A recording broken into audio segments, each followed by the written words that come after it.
खर्चा पानी में आज हम दो ऐसी बातें आपको बताएंगे जिसकी जानकारी होना जरूरी है। कौन जाने किस मोड़ पर आपको ऐसी जानकारियों का फायदा मिल जाए।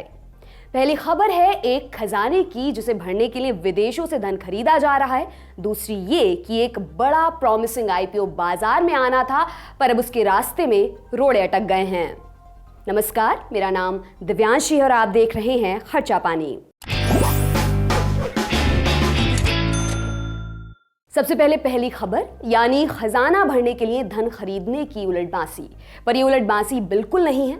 इसे इस तरह से समझते हैं, भारत सरकार विदेशों से जो माल आयात करती है उसकी कीमत अमेरिकी डॉलर में अदा करनी पड़ती है। इसके लिए भारतीय रिजर्व बैंक डॉलर को अपने खजाने में संभाल कर रखता है, उसी से विदेशी व्यापार होता है। लेकिन जब रिजर्व बैंक को लगता है कि उसका डॉलर का भंडार कम हो रहा है तो वो उसे बढ़ाने की चिंता में रहता है। इसीलिए पिछले एक हफ्ते में आरबीआई ने 65,000 करोड़ रुपए की विदेशी मुद्रा खरीद कर अपने भंडार में रख ली है। भारतीय रिजर्व बैंक ने हफ्ते भर में करीब 8 अरब डॉलर यानी 65,758 करोड़ रुपए के बराबर की विदेशी मुद्रा की खरीदारी की है। इकोनॉमिक टाइम्स हमें बताता है कि इससे भारत के विदेशी मुद्रा भंडार में पहली बार हफ्ते भर में इजाफा हुआ है। पर इसका फायदा क्या होगा ये भी जानते हैं। दरअसल दुनिया भर के केंद्रीय बैंक अपनी मौद्रिक नीतियों को काफी सख्त कर रहे हैं। ऐसे में अंदेशा है कि आने वाले वक्त में रुपए में और गिरावट आएगी, यानी रुपए की कीमत अंतर्राष्ट्रीय बाजार में और कम होती चली जाएगी। रुपए की इस गिरावट को थामने के लिए आरबीआई अपनी करेंसी के बफर स्टॉक यानी फॉरेन एक्सचेंज रिजर्व यानी फॉरेक्स रिजर्व को बढ़ाने पर जोर भी दे रहा है।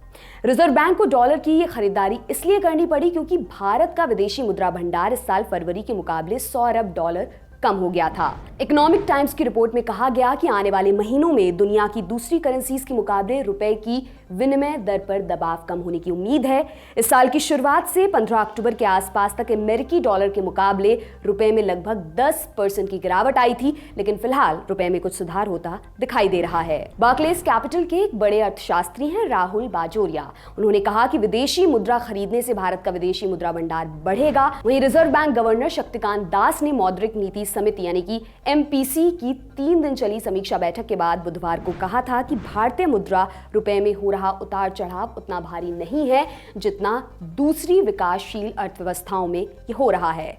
चालू खाता घाटा यानी कि सीएडी इतना है कि इसे मैनेज किया जा सकता है और अब विदेशी मुद्रा भंडार 551.2 अरब डॉलर तक पहुंच गया है। ये संतोषजनक स्तर पर है। पिछले साल यानी अक्टूबर 2021 में देश का विदेशी मुद्रा भंडार एकदम लबालब था, पूरे 445 अरब डॉलर। इस बारे में हमने मोतीलाल ओसवाल के करेंसी एक्सपर्ट गौरांग सोमैया से बात की। आइए उन्हें सुनते हैं। आरबीआई की तरफ से हमने काफी रिजर्व्स को वापस एक्यूमुलेट होते हुए देखा है और हम ये देख रहे हैं कि लास्ट कुछ हफ्तों से स्पेसिफिकली अगर बात करें तो ऑलमोस्ट 15 से 20 बिलियन तक की हमने रिजर्व्स में बढ़ोतरी आते हुए देखी है। काफी हद तक जो इम्पैक्ट है इस बढ़ोतरी का वो ऑब्वियसली रीवैल्यूएशन के जरिए भी हमने देखा है, क्योंकि डॉलर की अगर बात करें तो अगेंस्ट जो करेंसीज है यानी कि यूरो और पाउंड के अगेंस्ट हम देखें तो उनके अगेंस्ट थोड़ी सी वीक हुई है, यानी कि यूरो और पाउंड या येन में काफी हमने स्ट्रेंथ आती हुई देखी है। तो जो रीवैल्यूएशन का भी जो इम्पैक्ट है वो भी हम रिजर्व्स के नंबर पे आते हुए देखते हैं। बट डेफिनेटली क्योंकि हमने डॉलर रूपी में काफी एक अच्छा करेक्शन आता हुआ देखा था, यानी कि हमने रुपये में एक अच्छी थोड़ी सी फॉल आती हुई देखी थी रिसेंट पास्ट में, तो हम वो हिसाब से भी देख रहे हैं कि लोअर लेवल से वापस आरबीआई की तरफ से रिजर्व्स बढ़ोतरी के लिए भी वो लोग कंसिडर कर रहे हैं। और ये एक तरह से एक आरबीआई अपना बफर बना रहा है, क्योंकि जैसे ही हम अनसर्टेनिटी आते हुए देखते हैं, अनसर्टेन टाइम्स जब होते हैं, जैसे कि हमने रिसेंटली आते हुए देखे थे, हमारी जो करेंसी थी वो काफी हद तक कम गिरी थी अगेंस्ट अदर करेंसीज, यानी कि यूरो, पाउंड, जापानीज येन, ये जो सारी जो डेवलप्ड करेंसीज हैं उनमें हम पूरे साल की अगर बात करें तो ऑलमोस्ट 15 से 18% का हमने एक फॉल आते हुए देखा था। बट अगर रुपी की बात करें तो we were down by about 12-15% only. तो उनके अगेंस्ट हम थोड़े से कम गिरे थे और ये ऑब्वियसली आरबीआई की तरफ से जो भी स्टेप्स लिए गए थे वो काफी हद तक हम देख रहे थे कि करेंसी को थोड़ा सा सपोर्ट कर रही थी। अब एक और जरूरी खबर पर बात कर लेते हैं। अगर आप ई कॉमर्स वेबसाइट स्नैपडील के शेयर खरीदने का इंतजार कर रहे थे कि आया बाजार में और आपने खरीद डाला, तो अफसोस आपका इंतजार लंबा होने जा रहा है। कारण ये कि इस कंपनी ने फिलहाल अपनी योजना को टाल दिया है। पर यह योजना थी बड़ी भारी, पूरे 1250 करोड़ रुपए का आईपीओ लॉन्च करने का इरादा था। पर यह फैसला बदला क्यों गया?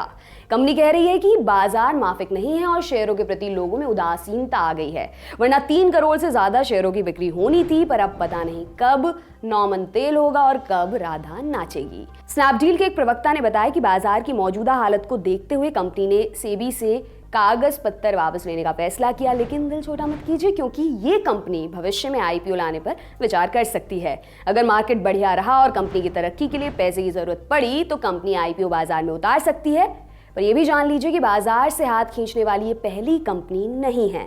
स्नैपडील से पहले कई स्टार्टअप्स या नई नवेली कंपनियां जैसे ओला, ड्रूम, फार्म, इजी, बोट वगैरह ने भी ऐसा किया है। कुणाल बहल और रोहित बंसल ने साल 2010 में स्नैपडील कंपनी की शुरुआत की थी।